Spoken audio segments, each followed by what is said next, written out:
மரியாதைக்குரிய அகில இந்திய தமிழ் சங்கம் மற்றும் யூனிக் அகாடமியினுடைய தலைவர் அவர்களும் மற்றும் அதில் உறுப்பினராக இருக்கும் அனைத்து பெருமானாரர் அவையிலே அமர்ந்திருக்கும் சான்றோர் பெற்றோருக்கும் எனது முதற்கண் வணக்கத்தின் நன்றி தெரிவிக்கிறேன். இன்று 76வது ஆண்டு குடியரசு தின விழாவில் இந்த ஒரு நல் வாய்ப்பினை தங்கிய அனைத்து உள்ளங்களுக்கும் என் முதற்கண் வணக்கத்தை தெரிவித்துக் கொள்கிறேன். சாதனை என்பது சாவுக்கு சவால்கள். சோதனைகள் பல தாண்டி வருவது சாதனை. வாழ்க்கை என்ற சோதனை ஓட்டத்தில் வாழ்ந்து காட்டுபவர்கள் பெண்கள். வாழ கற்றுக் கொடுக்கும் முன்னோடிகளாய், வாழ்க்கைக்கு வழி கொடுக்கும் பாதைகளாய், பாதங்களில் பாறையில் பதிய வைத்து பல பல சகாப்தங்களை படைத்து காட்டும் படிக்கட்டுகளாய், பீரிட்டு பொங்குவரும் பால் போல, கடல் அலை போல சோதனைகளை கண்டு தூண்டு விடாமல் சோதனைகளை சாதனைகளாய் மாற்றும் பெண்கள் சாதனை பெண்கள். சாதனை என்ற தலைப்பில் ஆண்களை பற்றி கூறுவது என்றால் மொழி, இலக்கியம், பொருளாதாரம், சமயம், மருத்துவம் எல்லா துறைகளிலும் சாதித்தவர்கள் இருக்கிறார்கள். ஆண்களும் சரி, பெண்களும் சரி, யாருக்கும் சரி நிகர் என்ற ஒரு பொருளில்தான் சாதனை புரிந்துள்ளார்கள். நமது சாதனையினுடைய முனைவர் திருமதி கீதா தயாளன் அவர்கள் கூட சிறிது நேரத்திற்கு முன்பு மீசை வைத்த ஆண்களாக நாங்கள் வரவில்லை, வேஷ்டி கட்டிய ஆண்களாக நாங்கள் இருக்க விரும்பவில்லை என்ற ஒரு சாதனை பெண் தான் என்று நம்முடைய அவையில் அமர்ந்திருக்கிறார். அவ்வாறு இருக்கும் இந்த சாதனை உலகத்தில் பெண்களை பற்றிய ஒரு சில கருத்துக்களை பற்றி நான் கூற விளைகின்றேன். அந்த அமைப்பில் நமது இந்திய தேசத்தில் டாக்டர் சு. முத்துலட்சுமி அவர்களுடைய ஒரு சில சாதனைகளை மட்டும் ஒரு நேர நிமிடங்கள் உங்களுடன் உரையாற்ற விளைகின்றேன். டாக்டர் சு. முத்துலட்சுமி அவர்கள் ஜூலை 30, 1886 முதல் ஜூலை 22, 1968 ஆகிய ஆண்டுகளில் வாழ்ந்து தன் சாதனையை புரிந்துள்ளார். முத்துலட்சுமி ரெட்டி அவர்கள் பரவலாக அறியப்படுகின்ற மருத்துவர், சமூக போராளி, தமிழானவர் என பன்முகங்களை கொண்டவர் முத்துலட்சுமி ஆவார். 1912ஆம் ஆண்டு சென்னை மருத்துவக் கல்லூரியில் மருத்துவம் பட்டம் பெற்று மருத்துவ சேவையாற்றி இந்திய பெண்கள் சங்கத்தின் முதல் தலைவராக பணியாற்றியவர் இந்த டாக்டர் சு. முத்துலட்சுமி ரெட்டி அவர்கள். இவர்களுக்கு இந்திய அரசாங்கம் பத்மபூஷன் விருதை பெற்று அவரை கௌரவித்தார். அவருடைய பிறப்பு என்று பார்க்கும்போது இவர் புதுக்கோட்டை சமஸ்தானத்தில் திருக்கோணம் என்ற இடத்தில் 1886ஆம் ஆண்டு நாராயணசாமி ஐயர் சுந்தராம்பாள் தம்பதியருக்கு மூத்த மகளாக பிறந்தார். இவருடைய தந்தையார் நாராயணசாமி பிரபல வழக்கறிஞர் ஆவார். பிராமணர் சமூகத்தை சேர்ந்த தாயார் சந்திரம்மாள் பிரபல பாடகர், இசை வேளாளர் சமூகத்தை சேர்ந்தவர். இவர்கள் தங்கைகள் சுந்தராம்பாள், நல்லமுத்து மற்றும் இவரின் தம்பி ராமையா அவர்கள். இவருடைய சொந்த வாழ்க்கை என்று பார்க்கும்போது பெண்களுக்கு படிப்பு எதற்கு என்ற நிலவிய காலகட்டத்தில் அதை உடைத்து 4 வயதில் திண்ணை பள்ளியில் தொடங்கி தனது பள்ளி படிப்பை முடித்து கல்லூரியில் பயில முத்துலட்சுமி அவரது தந்தை பக்கமாக இருந்தார். வெளியூர் கல்லூரியில் பெண்களுக்கு விடுதி வசதி இல்லை என்பதை உள்ளூர் கல்லூரிகளில் பெண்கள் சேர்ப்பது என்ற கட்டுப்பாடு இருந்த காலகட்டத்தில் இந்த சூழலில் புதுக்கோட்டை மன்னர் கல்லூரியில் சேர 4/2/1904ஆம் ஆண்டு விண்ணப்பித்தார். அப்போது சமஸ்தான ஆட்சியில் இருந்த அதிகாரிகள் சில பழமைவாதிகள் இதை கடுமையாக எதிர்த்தனர். ஆனால் பெண் கல்வியில் பெரும் ஆர்வமும் முற்போக்கும் சிந்தனை கொண்ட அப்போதைய மன்னர் மார்த்தாண்ட பைரவ தொண்டைமான் எதிர்ப்புகளை தூக்கி எறிந்துவிட்டு முத்துலட்சுமிக்கு கல்லூரியில் பயில அனுமதி அளித்தார். கல்லூரியில் சேர்ந்த பின் சிறிது காலம் உடல்நலம் பாதிக்கப்பட்டதால் கல்வி தடைப்பட்டது.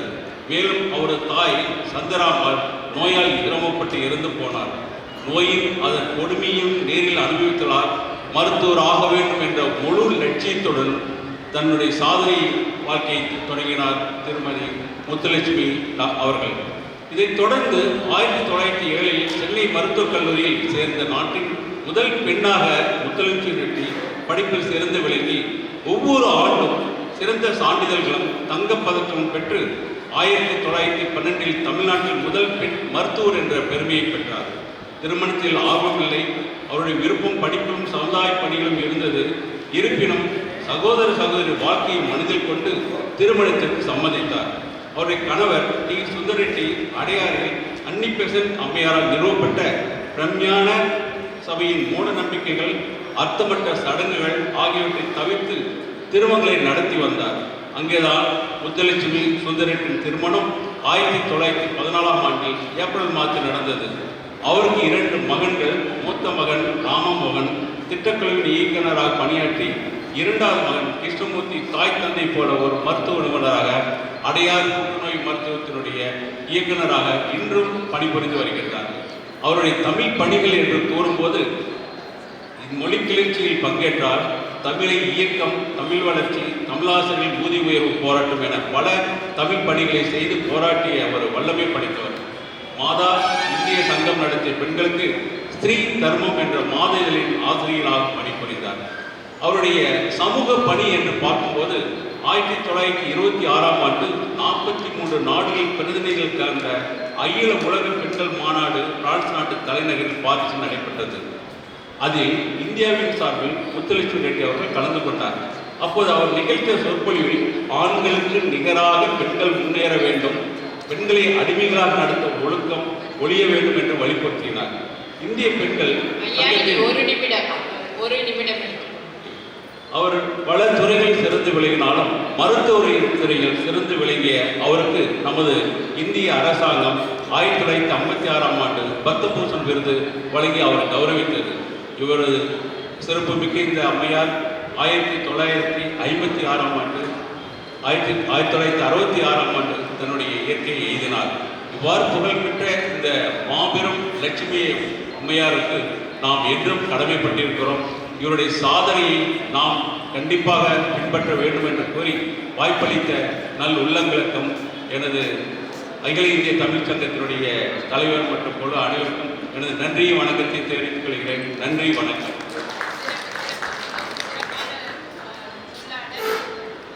அனைவரின் கவனத்திற்கு 5 நிமிடத்திற்கு மேல் பேசும் பொழுது தங்களுடைய மதிப்பெண் குறைக்கப்படும் என்பதை தங்களுக்கு தெரிவித்துக் கொள்கிறேன். உளிதாகும் நிகர்கள் தானே மண் மீது சிலையாகும், வடிதாகும் உள்ளம் தானே நிலையான சுகம் தேடும். யாருக்கு இல்லையே மாற்றம், கண்ணில் என்ன நீரோட்டம். அதாவது எந்த ஒரு சாதனையுமே சோதனையை தாண்டி தான் நமக்கு கிடைக்கும். இதை அந்த காலத்திலே இவங்க பண்ணியிருக்கிறது எவ்வளவு ஒரு சிறப்புன்னு பாருங்களேன். அந்த காலத்துல யாரையும் வெளியவே விடாத காலத்துல அவங்க இத்தனை சாதனை புரிஞ்சிருக்காங்கிற போது இப்பொழுது ஆண் என்ன பெண் என்ன நீ என்ன நான் என்ன, நான் அவர்கிட்ட ஒரே ஒரு வார்த்தை என்ன சொன்னேன்னா, நான் அதாவது வீணை வைத்த சரஸ்வதி இல்ல வேட்டி கட்டிய சரஸ்வதியாக வந்திருக்கிறேன் அப்படின்னு அவர்கிட்ட சொன்னேன். மிகவும் சிறப்பு ஐயா, சிறப்பான சொல்லாடல். வாழ்த்துக்கள், வாழ்த்துக்கள்.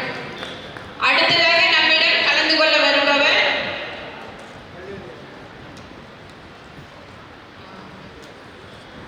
சேலத்தில் இருக்கு சேலம் சிட்டி பாபு அவர்களை மேடைக்கு அழைக்கிறேன்.